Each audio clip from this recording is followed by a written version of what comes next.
Здравствуйте, вы смотрите программу «Якутия Лайв», с вами Ирина Ефимова.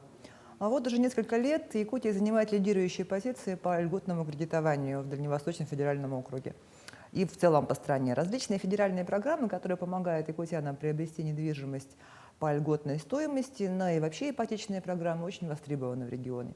И сегодня у меня в гостях начальник отдела ипотечного кредитования Управления кредитования физических лиц Департамента розничного бизнеса Алмаз Регионбанка Василий Анисимов, с которым мы обсудим тонкости льготного кредитования и ипотечного кредитования в целом. Добрый вечер, Василий Васильевич. Добрый вечер, Ирина. Спасибо, что пришли. Давайте начнем с такого вопроса. Какие вообще льготные программы кредитования ипотечного сегодня для якутян доступны? На сегодняшний день в России действует несколько льготных ипотечных программ. Это такие, как ипотека с государственной поддержкой 2020, это семейная ипотека, это ипотека для IT-специалистов, а также, конечно же, дальневосточная ипотека.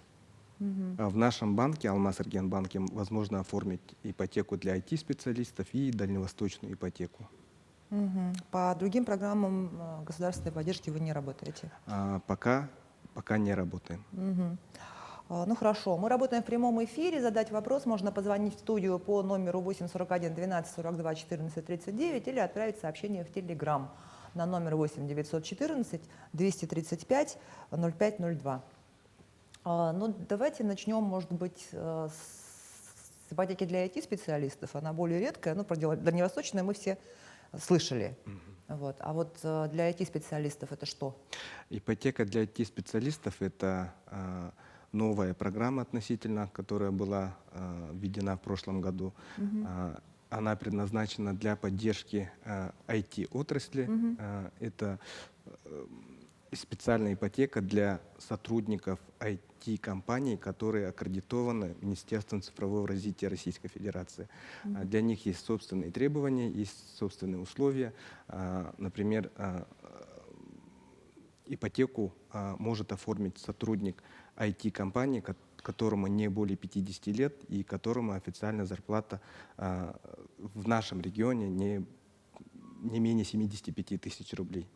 В других регионах, городах-миллионниках, например, там от 150 тысяч заработная плата должна быть. Сумма кредита зависит от региона. В нашем регионе это до 6 миллионов рублей. И процент там… Процентная ставка не более 5% годовых. Но я знаю, что у нас в регионе действительно есть такие компании аккредитованные, довольно много, это отличает Якутию, да, поэтому, наверное, мы ваш банк один из первых, который, значит, включился в эту программу. А дальневосточная ипотека – это такое, ну вот очень популярное теперь словосочетание. Я слышала, что она продлена до чуть ли не 30-го года. Это правда? Да, действительно, в прошлом году Владимир Владимирович, президент Российской Федерации, он продлил эту программу, то есть дал указания, и вышло соответствующее постановление, которое продлевает дальневосточную ипотеку до 2030 года.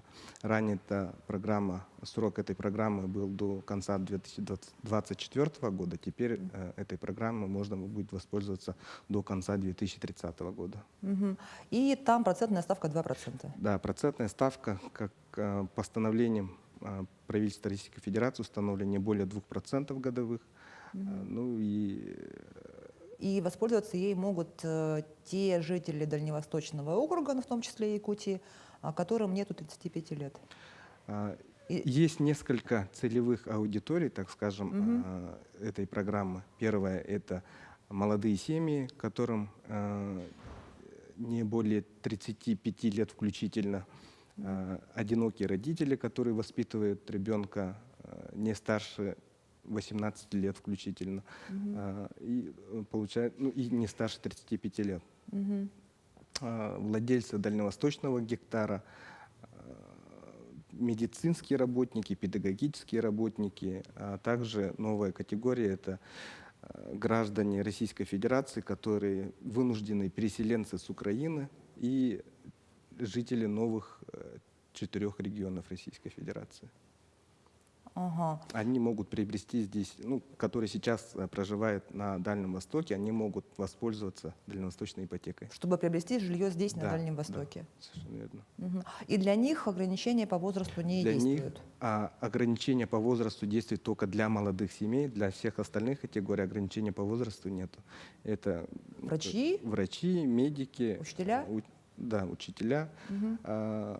также вот владельцы дальневосточного гектара и вот эти Мгм. переселенцы. Кроме этого, есть еще другая категория, это граждане, которые переехали жить на Дальний Восток, жить и работать по программе повышения трудовой мобильности. Программа повышения трудовой мобильности — это жители других регионов, которые приехали работать именно на Дальний Восток, Из Центральной из России. Центральной России. Они тоже без Да, ограничений по они возрасту. без ограничений по возрасту. Мгм. То есть, понятно, ограничения только для, Для получается, молодых семей, для молодых семей и одиноких родителей. да. Мгм. Понятно. А вот это вот ограничение в 35 лет, оно на обоих супругов распространяется или только на одного? Если Ну, то есть один супруг, например, младше 35, а другой старше там, лет на 5, нет, к на сожалению, 3. оно распространяется на обоих На супругов, обоих то есть супругов. 35 лет включительно, Мгм. и получается, одинокий родитель тоже не должен быть старше. 35 лет. Ну, тут 35 лет включительно. А, Это не старше 36. Да. Ага. А если, например, на момент одобрения заявки мне было 35, а когда уже квартиру начала оформлять, мне 36 исполнилось тогда. Ну, Тогда что?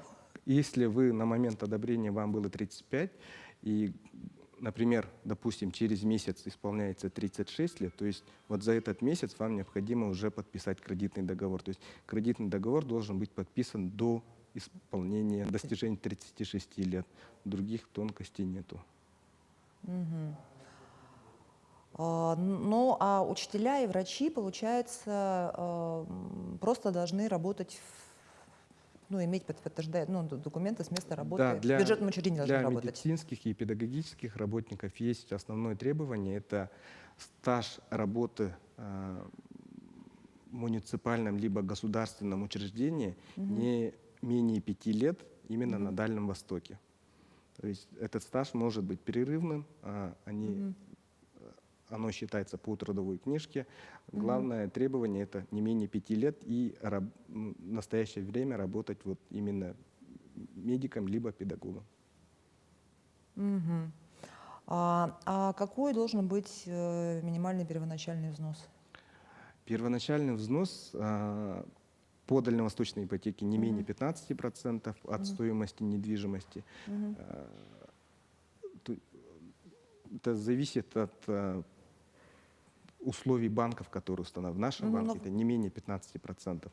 Мгм. Ну, в каких-то банках 10%. Ну, постановлением правительства вот именно условия дальневосточной ипотеки закреплены, что должно быть не менее 15%. 15%. Это Да. по другим ипотечным программам может быть 10%. Насколько я знаю, нет. То есть почти практически во всех программах государственных, вот именно льготных ипотек, нам минимальный размер первоначального взноса — это 15%. Мгм. Ну и там проценты тоже отличаются. По семейной ипотеке там тоже процентов 5 или 6, по-моему. Да, ну по семейной ипотеке по всей России действует 6%, но именно на Дальнем Востоке не более 5%. Мгм. Но отличие семейной ипотеки от дальневосточной, по сути, В возрасте процентной ставки, ну и по целям кредита, вот, например, по дальневосточной ипотеке нельзя рефинансировать кредит, уже имеющийся кредит. По семейной ипотеке возможно рефинансировать кредит, если он был выдан на приобретение квартиры в строящемся доме. Например, если 5 лет назад человек купил квартиру в строящемся доме по рыночной ставке, например, там 10-11%, он может рефинансировать его по семейной ипотеке под 5%. а по дальневосточной по 2 уже... По дальневосточной ипотеке вот именно цели рефинансирования нету, только строительство, приобретение квартир. Мгм. Да, кстати, там же еще такое отличие, что дальневосточная ипотека, насколько я знаю, дается только на строящееся жилье, не на вторичное? Вторичное жилье можно купить в сельских населенных пунктах. Также можно купить в моногородах. Это у нас Мирный? Это Мирный, Нерюнгри и поселок Махсоваллох, и в Валданском районе населенный пункт, по-моему, Томмот. Ну и в любом, получается, практически райцентре, да?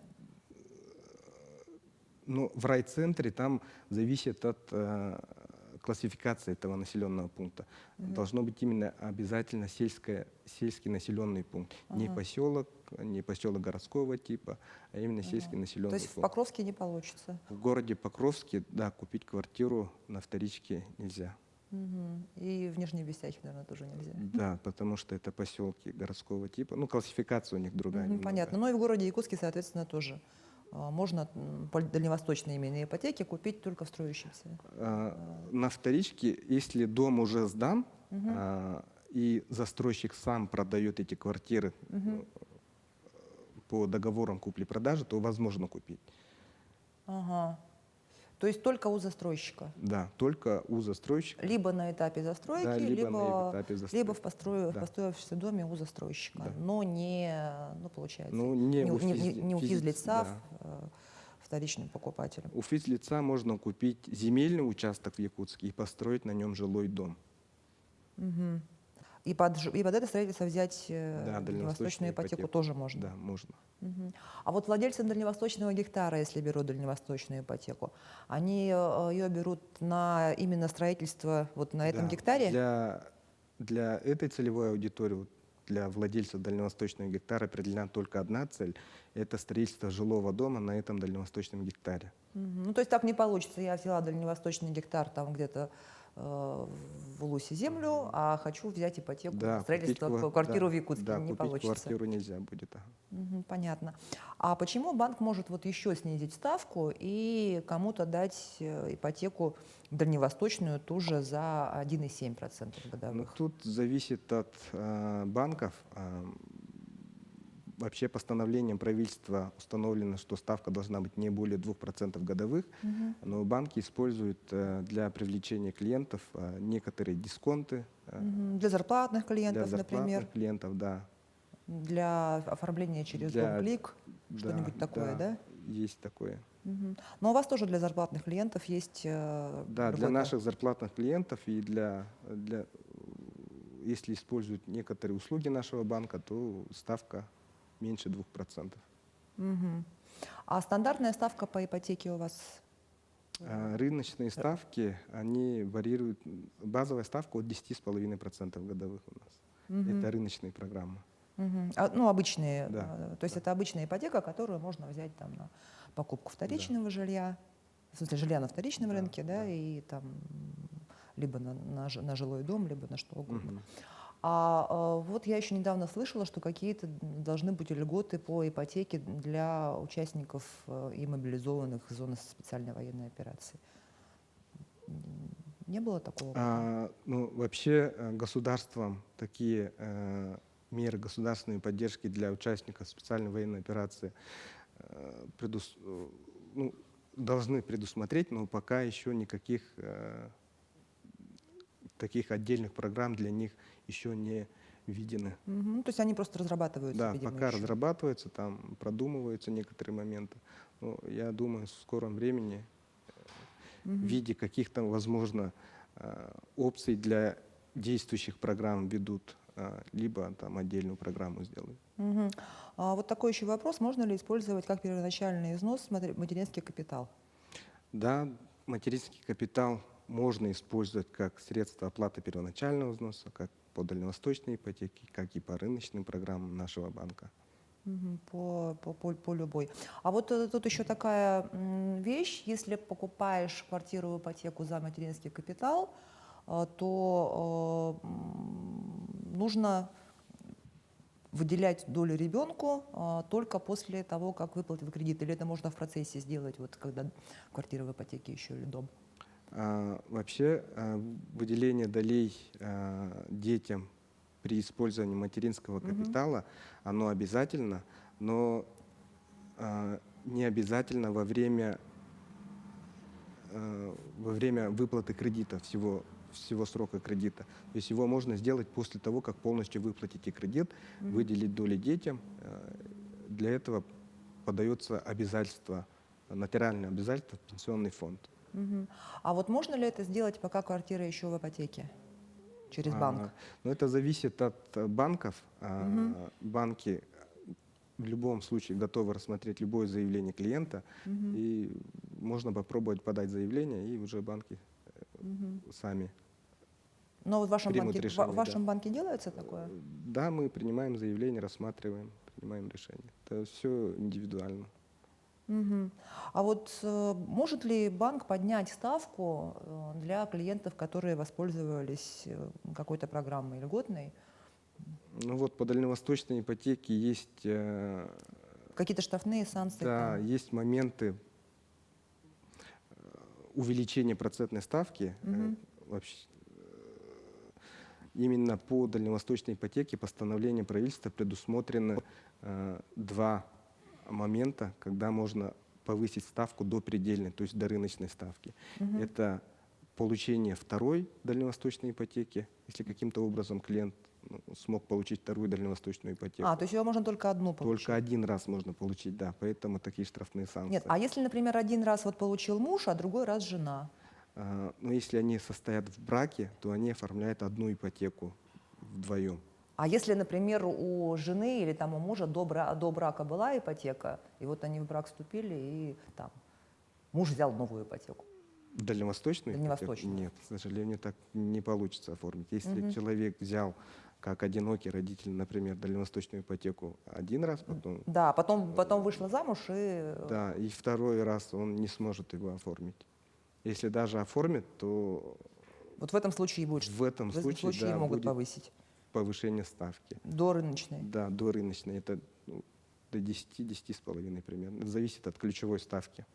И второй момент – это повышение ставки, если на момент оформления дальневосточной ипотеки не было регистрации по месту жительства на территории Дальневосточного федерального округа.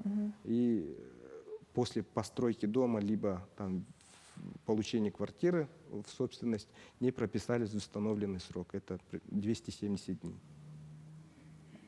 И тогда Тогда тоже ставка может да, повыситься до если рыночной. не прописались. То есть Например, это жители других других регионов. регионов, которые, например, зарегистрированы в центральных регионах России, переехали, покупают квартиру покупают здесь. квартиру по дальневосточной ипотеке, например, здесь в Якутске, дом построился, право собственности оформили, но они не прописались там, в этой квартире в течение 270 дней.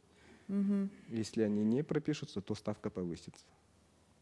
Ну и вообще повышение ставки, все нюансы, все условия прописываются в кредитном договоре. И у всех банков условия разные. Там, если страховку, например, не предоставят, могут повысить процентную ставку на 0,5, 0,7, 1%. Это зависит от банков. Но некоторые даже и ипотеку не дают, если страховку не оформляешь. На самом деле это не так. Страхование жизни – это… страховка, оно имеет несколько видов. Имущественное страхование, есть личное страхование, страхование жизни, потери трудоспособности. Вот имущественное страхование – это обязательный вид страхования в соответствии с федеральным законом 102 об ипотеке. То есть залог, он должен обязательно быть застрахован. То есть если я выкупаю квартиру или дом по ипотеке, я обязана его застраховать? Да, вы, по закону? Да, обязаны его застраховать. А личное страхование – это по выбору. То есть сам клиент принимает решение, страховать себя или нет. Но это в основном от этого зависит просто процентная ставка. А вот зачем по закону страховать эту недвижимость, если вроде бы банки работают только с кредитованными застройщиками теперь? Застройщики – это…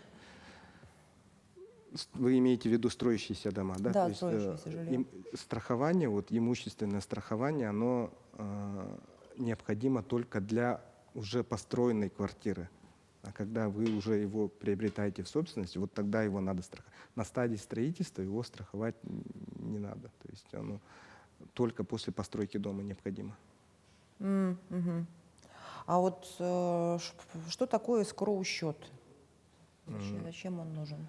Escrow счет — это специальный счет в банке, который предназначен для Расчетов расчетов между застройщиком как раз. покупателем, да, новостройки и застройщиком.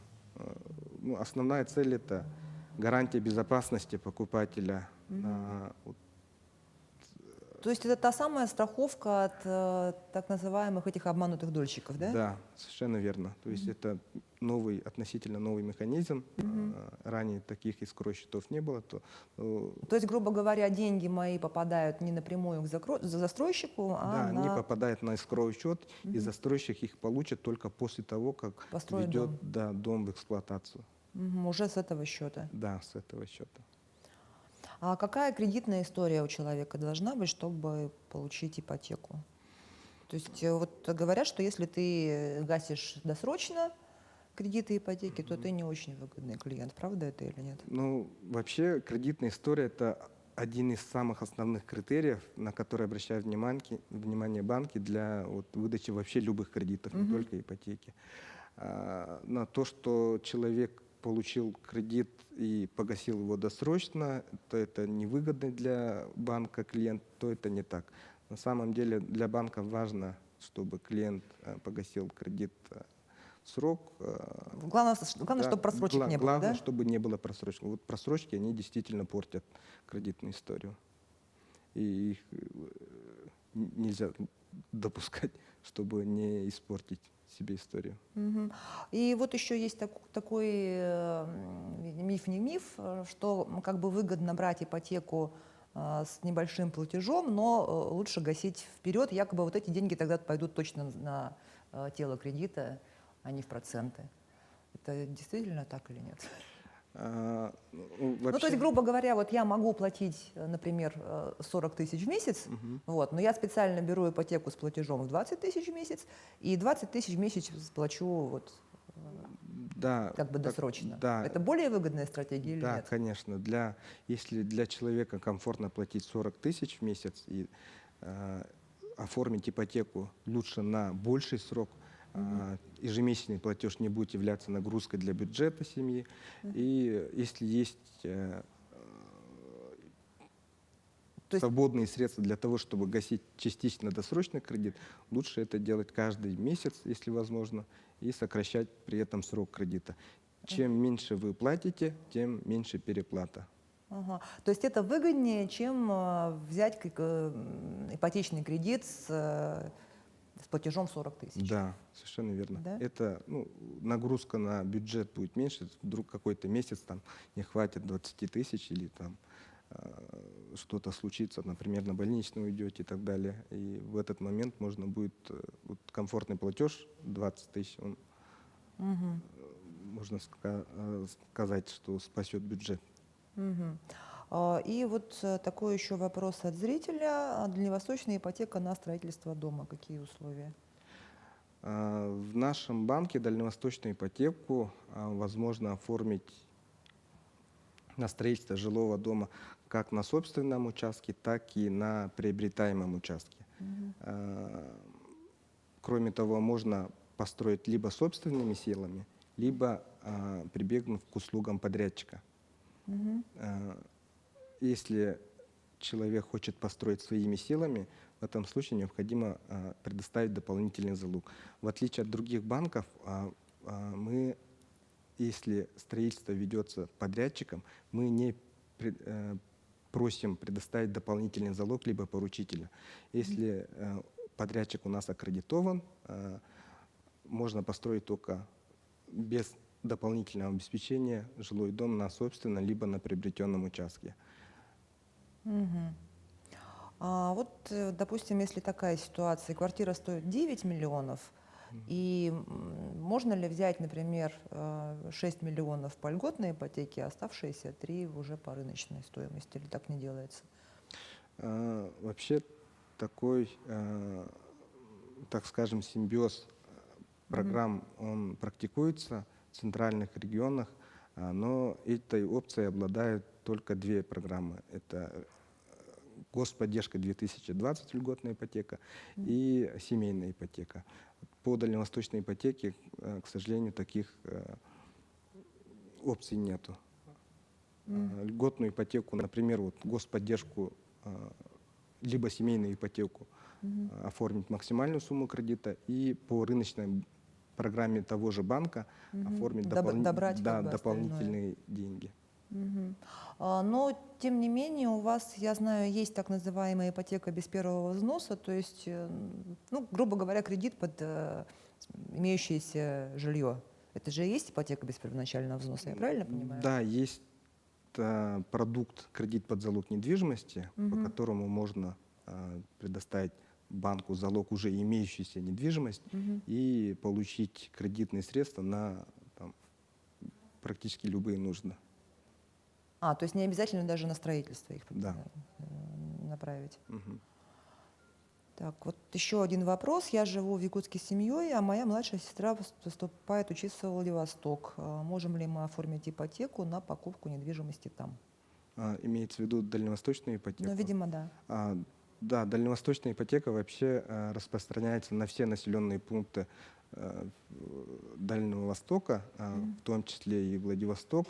В нашем банке также можете оформить, мы там присутствуем, у нас есть там филиал, можно оформить дальневосточную ипотеку именно на приобретение квартиры, либо постройку дома вот, в городе Владивосток.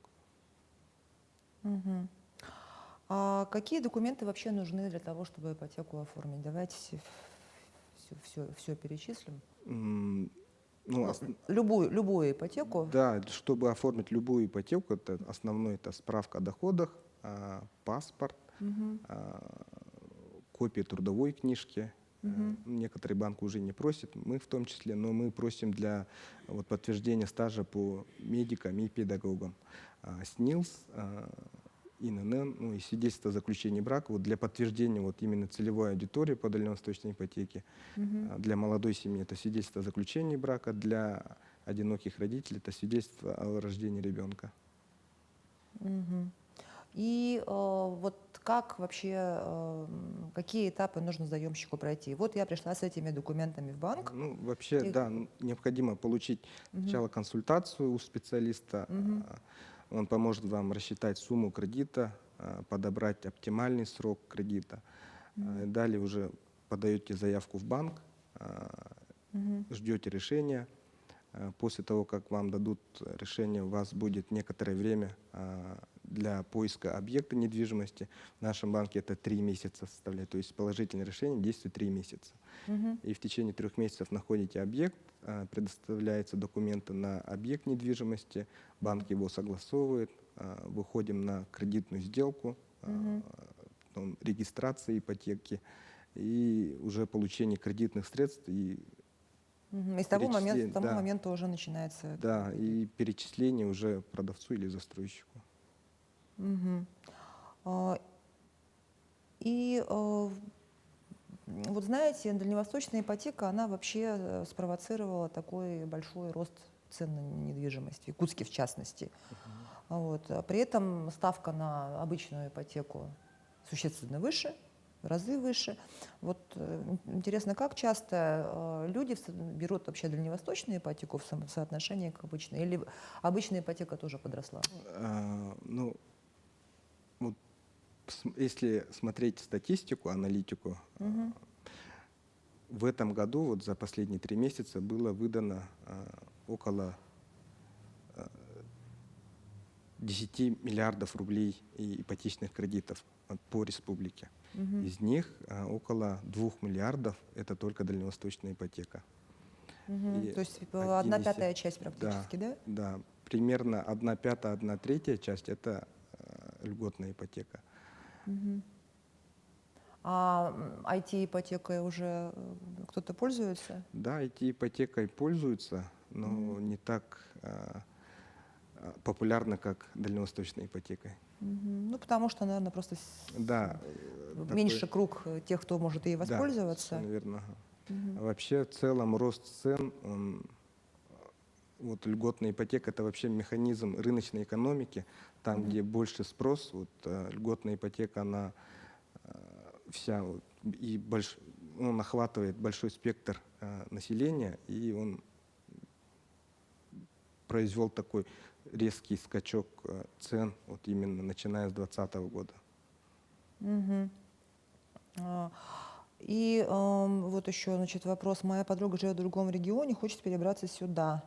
Могут ли ей одобрить ДВ-ипотеку? Да, она, вот, как я уже ранее говорил, то есть, То есть прописка ей не нужна? да, прописка, она на дальневосточном, на территории Дальнего Востока, она не нужна. То есть Мгм. человек может быть прописан хоть где, в любом регионе, Мгм. и приобрести квартиру на Дальнем Востоке именно вот по дальневосточной ипотеке, не имея прописки при этом именно здесь. Мгм. А вот налоговый вычет на ипотеку? Ну, вычеты все стандартные, то есть Мгм. 13% до 2 миллионов — это 260 тысяч рублей имущественный вычет, а также вычеты на сумму уплаченных процентов в размере 13%. Его можно получать каждый год. Мгм. Ну, то есть она как по обычной ипотеке, так и на Да, дальневосточную она ипотеку стандартна по всем. тоже действует. Вот как вообще, насколько выгодно квартиру снимать или покупать в ипотеку? Тут вот тоже мнения расходятся. Ну, Некоторые считают, что вот выгоднее снимать, потому что ты там не несешь расходы, связанные с содержанием жилья и так далее. ну, вообще, в общем и целом, если сравнивать платежи по ипотеке и аренде, например, Мгм. там, взять 30 тысяч рублей, вы платите ипотеку, вы платите за собственную квартиру. То есть у Мгм. вас она, можно сказать, вы инвестируете в собственную квартиру, в собственную недвижимость. А по аренде вы платите другому человеку, в квартире которой вы просто проживаете. То есть вы просто используете его, распоряжаться и так далее им не сможете. То есть это не будет вашей собственностью. И если с этой точки зрения смотреть, то лучше, конечно, ипотеку брать. А так в целом вообще все зависит от жизненных ценностей этого человека. Там, брать ипотеку, либо жить в аренде. Мгм.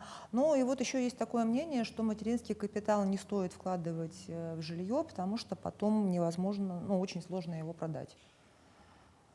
Но я с этим не соглашусь. Продать квартиру можно любую, даже если там есть доли детей. Вот, после использования материнского капитала, согласно федеральным законам, необходимо выделить доли детям. Для продажи необходимо получить разрешение органов опеки, Мгм. которые потом обяжут там приобрести другую квартиру Мгм. именно и выделить доли детям. Либо причитающиеся денежные средства детей там оставить на специальном счете в банке. Мгм. В принципе, я думаю, ничего сложного в этом нету, и бояться этого не стоит. Но вот, допустим, я хочу расширить, да, улучшить жилищные условия. У меня, скажем, есть квартира в ипотеку, вот, и я хочу ее продать, закрыть эту ипотеку и там, купить квартиру побольше, взять новую ипотеку. Мгм. Вот, в таком случае вот порядок действий какой? Сначала все-таки закрывается предыдущий кредит. Ну, тут все зависит от размера этого кредита, от остатка задолженности. Мгм. Вы можете сначала продать квартиру, а потом приобрести, либо цепочку сделки провести. То есть необходимо подготовить эту сделку таким образом, чтобы при продаже вашей квартиры у вас уже было решение, и вы получили уже другую ипотеку. Для этого есть специальные продукты у банков. Например, в нашем банке есть программа ипотека на жилье в залоге, то есть можно продать квартиру, которая находится, ну, то есть купить по этой программе квартиру, которая находится в применении у другого банка. и таким образом построить такую цепочку, чтобы не было такого момента, когда вы продали квартиру, но еще не получили кредит. Ну, спасибо. Спасибо вам за то, что пришли и ответили подробно на все вопросы. Наше время наше подошло к концу. Телезрителям я желаю удачных покупок. Ну что ж, это была программа «Якутия Лайф». Меня зовут Ирина Ефимова. Смотрите нас по будням. В 19:15 расскажем, чем живет Якутия.